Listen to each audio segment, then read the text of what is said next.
We want to return to the big breaking news coming out of the United States. We know that British socialite Ghislaine Maxwell has been convicted on 5 of the 6 charges that she was facing, along with Jeffrey Epstein, on the issues related to soliciting, sexually abusing and sexually assaulting and trafficking young girls and women. She's just been convicted. The jury came back after 5 days of deliberation. And our colleague Travis Danraj is following that story for us from Washington.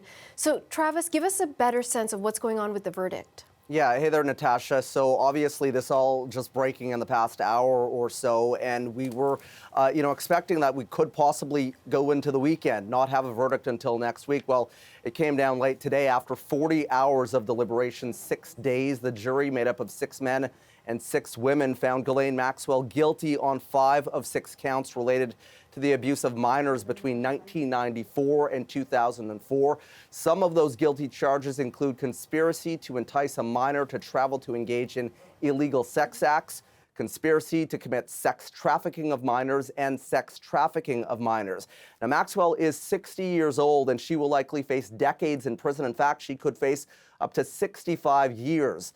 The prosecution called 24 witnesses. The defense called 9 in this trial, which began on November 29th. And the testimony, dark, disturbing, and sexually graphic at times, as victims testified, that is, about the abuse at the hands of Maxwell and her longtime partner, Jeffrey Epstein. Just a bit of that testimony. Jane, testifying anonymously under a pseudonym, alleged a years-long relationship with Epstein and Maxwell, in which she said she endured sexual abuse at times by both of them, and also in group scenarios with other adults. So, this testimony, Natasha, very disturbing for the jury to hear. But once again, Ghislaine Maxwell guilty on 5 of 6 of those counts. What's been the reaction so far, Travis? So as I mentioned, still we're getting a lot of reactions, seeing whether or not there are scrums. That's when the lawyers come out at the courthouse, and reactions still flooding in. But we do have this from U.S. Attorney Damian Williams, who highlighted the courage of the victims who came forward. Take a listen.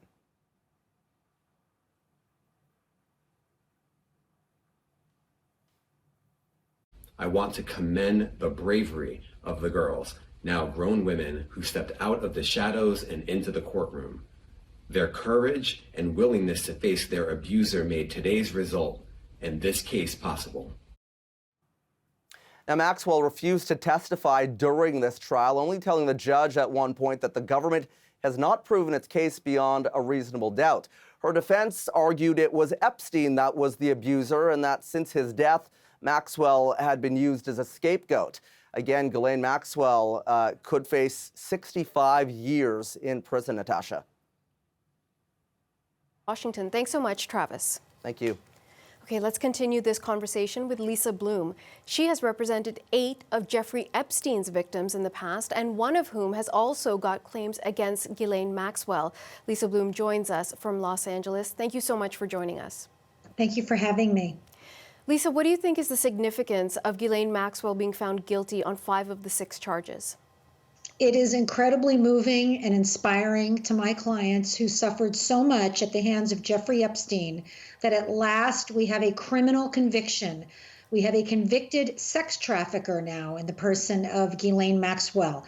And in this trial, the prosecution proved that she knew exactly what she was doing, that she was enticing girls to come over and spend time with Jeffrey Epstein. She was teaching them how to massage him. She was normalizing the sexual behavior and even participating in it at times. It's vile stuff, and it's very damaging to the many, many victims. She has had 60 years of freedom to walk free on this earth. May she never have another day of freedom as long as she lives.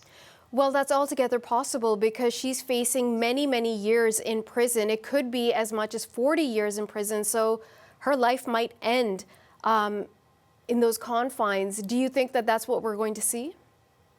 It's what we should see, because my clients suffer from the lifelong damage that Jeffrey Epstein inflicted on them.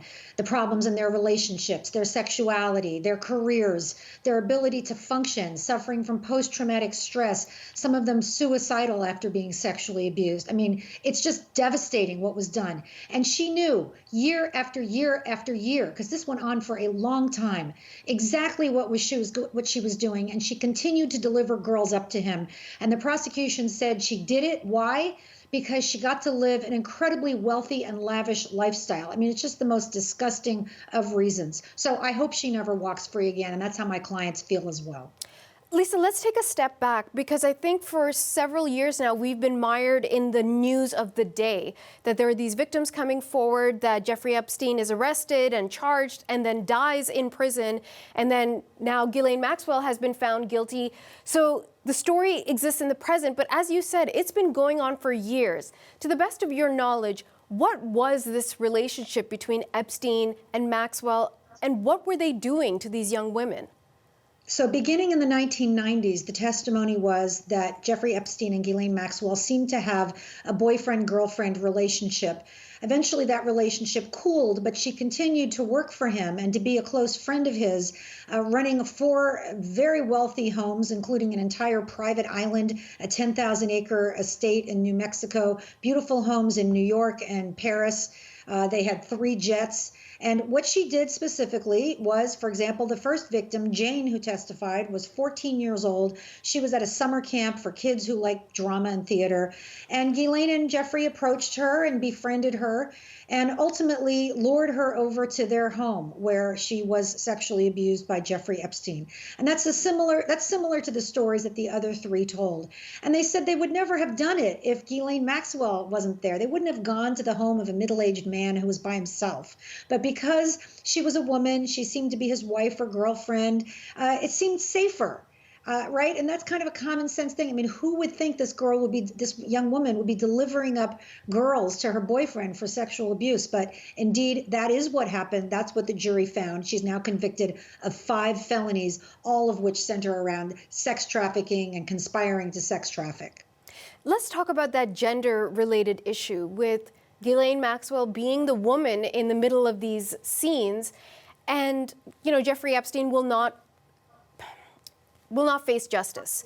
And so many of the other men who've been accused but not necessarily charged in connection with what Epstein and Ghislaine Maxwell were doing, are charges going to be brought forward against them? What about the culpability of the many, many men who were involved in this?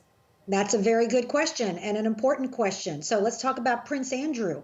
He has not been criminally charged with anything, but he has been sued by a woman named Virginia Roberts Giuffre. She has sued him for sexual abuse when she was underage, and that case is proceeding here in the U.S. Listen, anyone who participated in sex with underage girls, especially with Jeffrey Epstein, or in trafficking with the underage girls, should be very concerned today, because I think this case and this guilty verdict sends a message loud and clear that the law will come for you. It may take some time. It has taken far too long, in my opinion. The first police report against Jeffrey Epstein was in 1996. It took 25 years to get some justice. But the law may still come for Lisa, these why did other it take 25 years? Why did it take this long? Was it Me Too? Was it Time's Up? Are we just more woke now? What happened? So things are getting better, but not a lot better. I can tell you that I represent dozens and dozens of sexual abuse victims, many of them against high-profile people. We often go to the police and file police reports. I always want my clients to do that, and there's almost never a police investigation. So what I do is second best, and I know it, which is suing for money damages, but that's the kind of justice that clients can get. Why didn't the police act in 1996? Shame on them, because they should have. They would have saved a lot of misery and suffering and heartaches for hundreds and hundreds of girls and young women who were abused after that. But they didn't believe Annie Farmer, who went to them then. She testified in this trial.